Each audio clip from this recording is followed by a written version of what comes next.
قائم کرتا ہے, اس سے آپ کو وابستہ کرتا ہے. آج بھی بہت ہی زیادہ شاعری کا جو مقصد ہے وہ انسان کے احساسات اور جذبات کو سامنے لانا ہے. اگر ہم کچھ جذبات اور احساسات ایسے ہوتے ہیں, کچھ چیزیں ایسے ہوتی ہیں, کچھ واقعات ایسے ہوتے ہیں جسے ہم نثری زبان میں بالکل نہیں کہہ سکتے, ہم انہیں عام گفتگو میں بھی بیان نہیں کر سکتے. شاعر ایک شعر میں وہ سب کچھ بیان کر دیتا ہے. بے شک. جیسے اپنا ہم اگر بیان کریں کہ آج بھی سپرا اس کی خوشبو مل مالک لے جاتا ہے, میں لوہے کی ناف سے پیدا جو کستوری کرتا ہوں. تو ہم اس چیز کو اگر عام گفتگو میں کیسے سمجھیں؟ بے شک. عام گفتگو میں بالکل سامنے ہم بھی نہیں سمجھا سکتے. صحیح بات. تو یہ شاعری کا فقط مشاعرہ مقصد نہیں رہ گیا. ہاں, کچھ نوجوان شعراء آج کل کے دور میں وہ صرف اور صرف اسے مشاعرے کے طور پہ ہی لے رہے ہیں. میرا نہیں خیال کہ یہ صرف اور صرف, میں اسی طرف آپ کی توجہ لانا چاہ رہا تھا اور میں یہی آپ سے پوچھنا چاہ رہا تھا, آپ نے جواب دے دیا بڑے خوبصورت انداز میں. مجھے بتائیے کہ Narowal U E T literary society جو ہے ناروال میں, اس کے آپ بانی بھی رہے, کیا دیکھا آپ نے پنجاب کے جو طلبہ و طالبات ہیں ان میں کتنا شوق ہے اردو پڑھنے کا, اردو سمجھنے کا, اردو سیکھنے کا؟ سر میں آپ کو بتاؤں کہ ہماری جو انجمنیں ہیں, ہماری تنظیمیں ہیں, جیسے یو ای ٹی کی لٹریری سوسائٹی ہو گئی, آئی ایس ٹی کی ہو گئی, گورنمنٹ کالج یونیورسٹی کی ہو گئی, ہم پنجاب یونیورسٹی کو ہم دیکھ سکتے ہیں جو مین کردار اس وقت ادا کر رہی ہیں. انہوں نے نوجوانوں کو ادب سے, ثقافت سے اور ان کی تہذیب سے جوڑنے کے لیے یہ انجمنیں قائم کی ہیں. آج کے دور میں اگر آپ دیکھیں کہ کتنے نوجوان شعراء ہیں, آج سے پہلے نوجوانوں کا اس قدر رجحان شاعری کی طرف, ادب کی طرف میں نے پہلے کبھی نہیں دیکھا. آج ابھی اردو منظر نامہ پر دیکھیں, بہت سے نوجوان شعراء کا جن میں طلباء اور طالبات دونوں شامل ہیں. اس وقت ریسنٹلی اگر یو ای ٹی میں دیکھا جائے تو یو ای ٹی کے اپنا نوجوان شعراء بہت ہی زیادہ قابل ذکر ہیں. ابھی ریسنٹلی نیلوفر افضل, غلام محی الدین اور ان کے ساتھ ساتھ یو ای ٹی سے بہت اچھے نوجوان شعراء باہر آئے ہیں. اور اگر پنجاب یونیورسٹی میں بھی دیکھا جائے اسی طرح بہت سارے نام قابل ذکر ہیں. نوجوان آج کے دور میں جس حساب سے شاعری کر رہے ہیں, میرا نہیں خیال اس سے پہلے نوجوان اس انداز میں شاعری کر رہے تھے. وہ بہت ہی مثبت پہلو سامنے لے کر آ رہے ہیں, بہت ہی اچھا لکھ رہے ہیں. اب فاطمہ جناح میڈیکل یونیورسٹی سے بھی طلباء اور طالبات کا جو میڈیکل سے وابستہ ہیں وہ بھی مطلب کہ اس طرف ان کا رجحان آ رہا ہے. ان میں سے اپنا دو ایک نام, چاند ایک نام میرے ذہن میں, اقرا وارث اور ہیرا دل.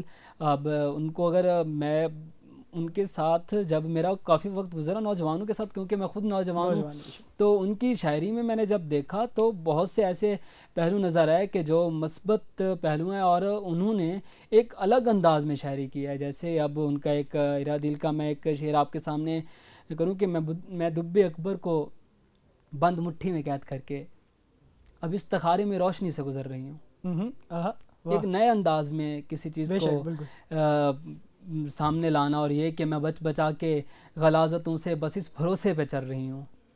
صنم جو میرا نصیب ہوگا غزال ہوگا کمال ہوگا. نوید شاہ محب کو سن کر تمام درباری جھومتے ہیں.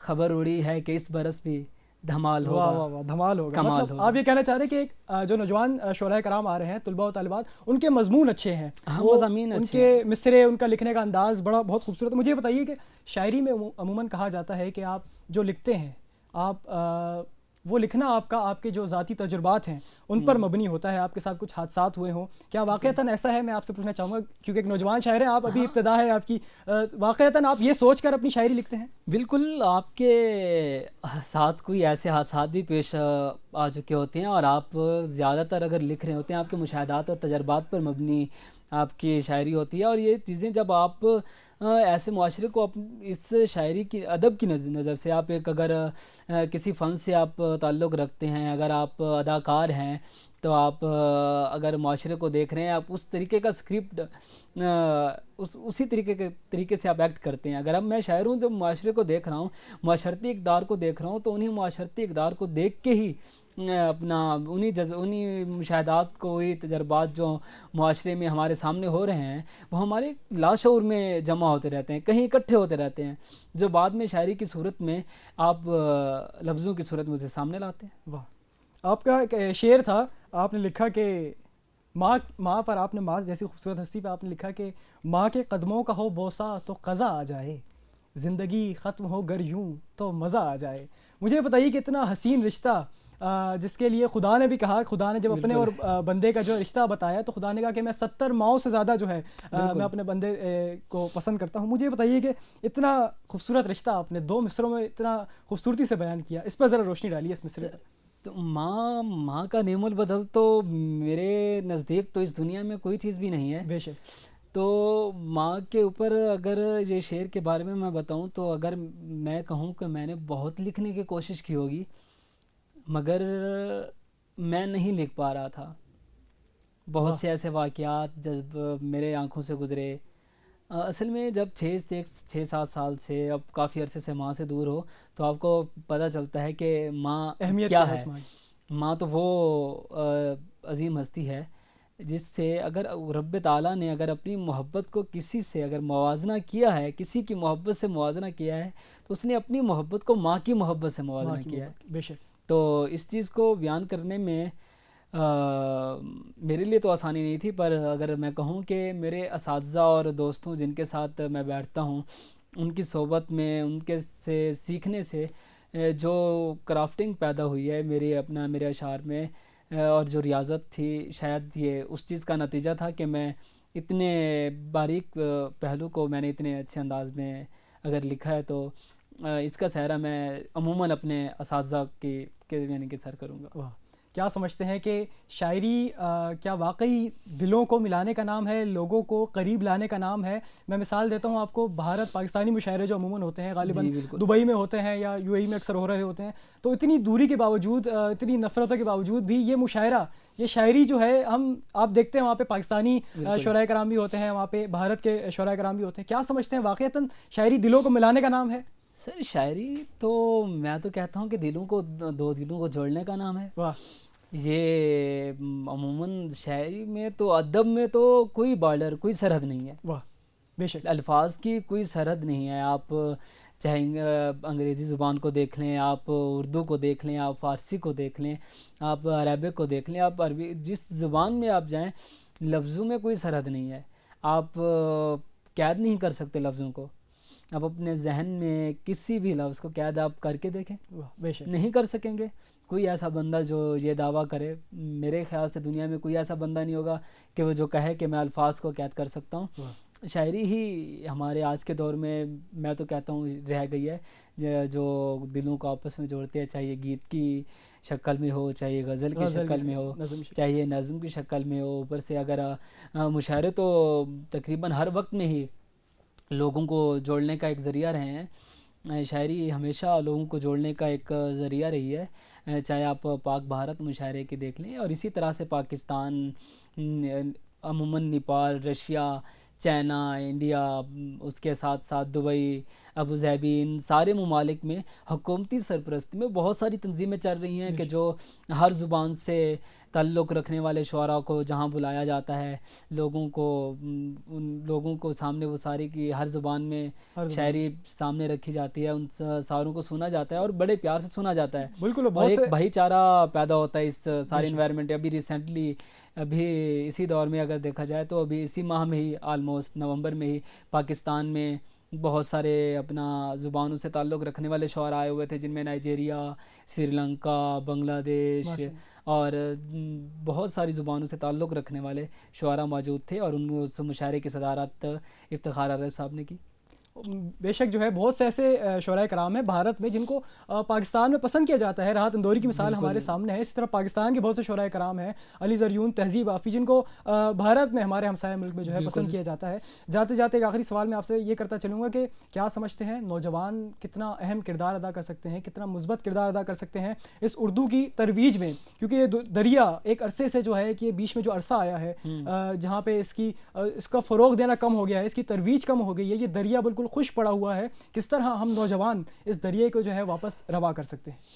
ہاں بالکل، نوجوان ہی میرے خیال میں آج کے اس دور میں بہت مثبت مثبت کردار ادا کر سکتے ہیں. آج کل جیسے یونیورسٹیز میں آپ دیکھ رہے ہیں بہت ساری انجمنیں، بہت ساری تنظیمیں، بہت ساری سوسائٹیز اس پہ کام کر رہی ہیں.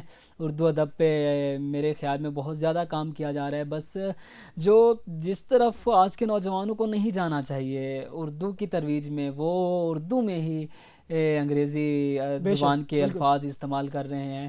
میرے خیال میں اگر اردو کو ہم نے ترویج دینی ہے، ہاں آپ دوسری زبانوں کے لفظ استعمال کریں، پر اس مقدار میں، اس تناسب سے، جس تناسب سے آپ چل رہے ہیں اردو میں انگریزی کی جس طریقے سے ہماری عام زبان میں ہی ہم لوگ اردو بہت کم استعمال کر رہے ہیں، اور بہت ساری تنظیمیں ہی اس پہ کام بھی کر رہی ہیں فروغ اردو کے حوالے سے.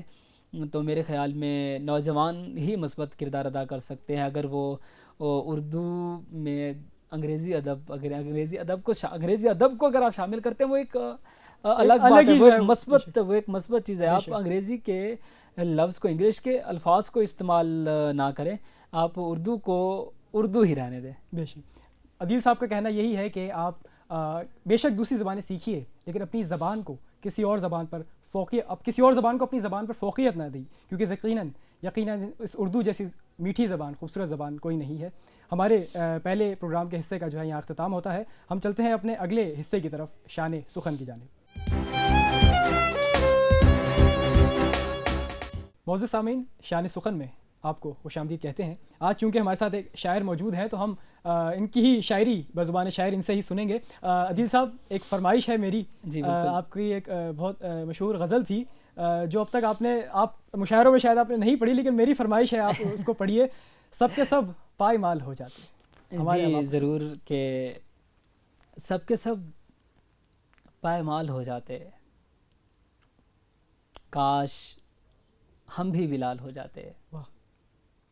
بیٹھتے یاد کے جزیرے میں، واہ، چاہے کتنے ہی سال ہو جاتے. واہ واہ واہ واہ. بیٹھتے یاد کے جزیرے میں، بیٹھتے یاد کے جزیرے میں، چاہے کتنے ہی سال ہو جاتے. واہ. خود کو گردے کمال غم کرتے اور اہل کمال ہو جاتے. واہ واہ واہ واہ، کیا بات ہے عدیل صاحب، ماشاء اللہ، واہ سبحان اللہ. توڑتا مثل کوزہ تو ہم کو، تیرے ہاتھوں بحال ہو جاتے. واہ واہ واہ واہ. آسماں آئینہ تیرا ہوتا، سارے چہرے سوال ہو جاتے. واہ واہ واہ، کیا خوب ہے، کیا خوب ادائیگی ہے. واہ. پھر بھی میں ڈھونڈتا تیری خوشبو، اچھا، سب جو تیری مثال ہو جاتے. وہی واہ. پھر بھی میں ڈھونڈتا تیری خوشبو، پھر بھی میں ڈھونڈتا تیری خوشبو، سب جو تیری مثال ہو جاتے. اور سایہ درکار ہوتا تجھ کو اگر، پیڑ سارے نہال ہو جاتے. وہی واہ واہ واہ واہ. سایہ درکار ہوتا تجھ کو اگر، پیڑ سارے نہال ہو جاتے. پیڑ سارے نہال ہو جاتے. واہ. کمرہ ہجر میں اترتے ہم، درد مکڑی کا جال ہو جاتا. وہی واہ واہ واہ، مکڑی کا جال ہو جاتے. کیا کہنے، کیا کمرہ ہجر میں اترتے ہم، درد مکڑی کا جال ہو جاتے. واہ. سب کے سب پائے مال ہو جاتے، کاش ہم بھی بلال ہو جاتے. عدیل صاحب، کیا خوبصورت چھوٹی بہر میں آپ نے اتنی خوبصورت ادائیگی، اتنا خوبصورت تلفظ جو ہے آپ نے ادا کیا. ایک اور فرمائش، آپ اپنی کوئی پسندیدہ غزل آج ہمارے احباب کو سنائیے. پسندیدہ غزل تو بہت ہیں، غزلیں تو بہت ہیں. بس ایک دو غزلیں میں سنانا چاہوں گا کہ چھوٹی بہر میں یہ غزل ہے. مسالے آئے حل نہیں آئے. اچھا. مسالے آئے حل نہیں آئے، وہ سراپا غزل نہیں آئے.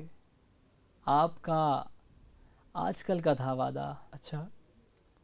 آپ کے آج کل نہیں بھائی واہ واہ واہ واہ، مقرر عدیل صاحب، واہ واہ، کیا بات، کیا کہنے. آپ کا آج کل کا تھا وعدہ، آپ کے آج کل نہیں آئے. آپ کے آج کل نہیں آئے. بھائی واہ.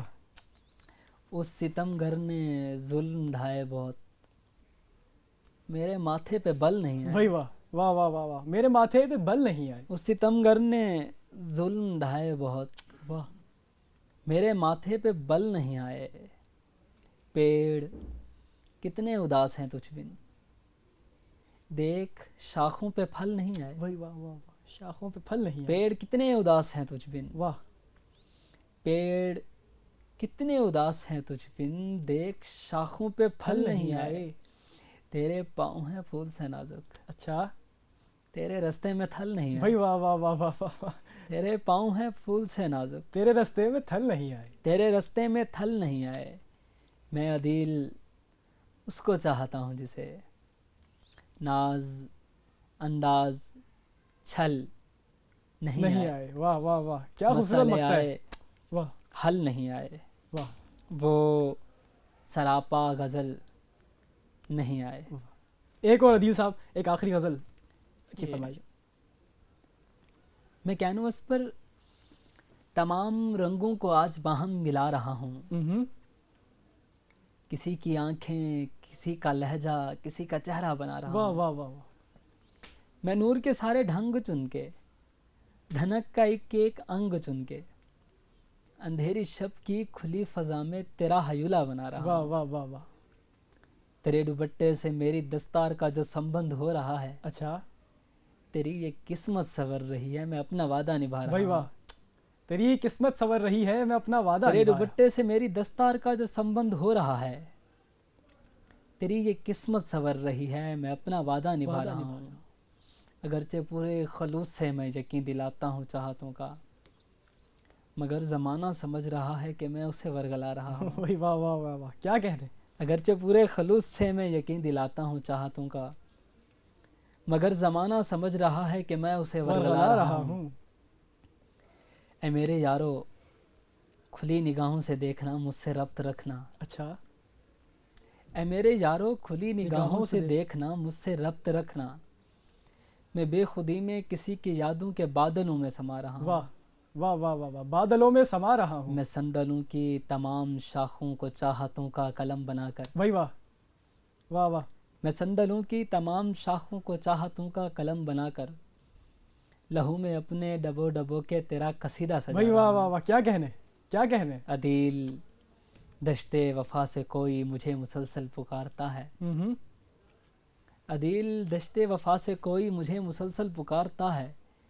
میرے جنوں کا جواب ہے کہ میں آ رہا ہوں, میں آ میں رہا آ ہوں. رہا ہوں, کیا کہنے. واہ, میرے جنوں کا جواب ہے کہ میں آ رہا ہوں, میں آ رہا ہوں. میں آ رہا ہوں. میں کینوس پر تمام رنگوں کو آج باہم ملا رہا ہوں, کیا کہنے. کسی کی آنکھیں, کسی کا لہجہ, کسی کا چہرہ بنا رہا ہوں. کیا خوبصورت ادائیگی, کیا خوبصورت تلفظ. بہت شکریہ. بہت بہت شکریہ عدیل صاحب, آپ نے بہت اپنا وقت شکریہ. نکالا, اس بندہ حقیر کے ایک بلاوے پہ آپ حاضر بہت ہوئے. شکریہ, کوئی اور بات نہیں. معزز سامعین, جیسا کہ آپ نے دیکھا کہ نوجوان شاعر جیسے کہ عدیل صاحب چھوٹی بہر میں بھی کیا خوب لکھتے ہیں, اور بڑی بہر میں بھی کیا خوب لکھتے ہیں, کیا خوبصورت لکھتے ہیں.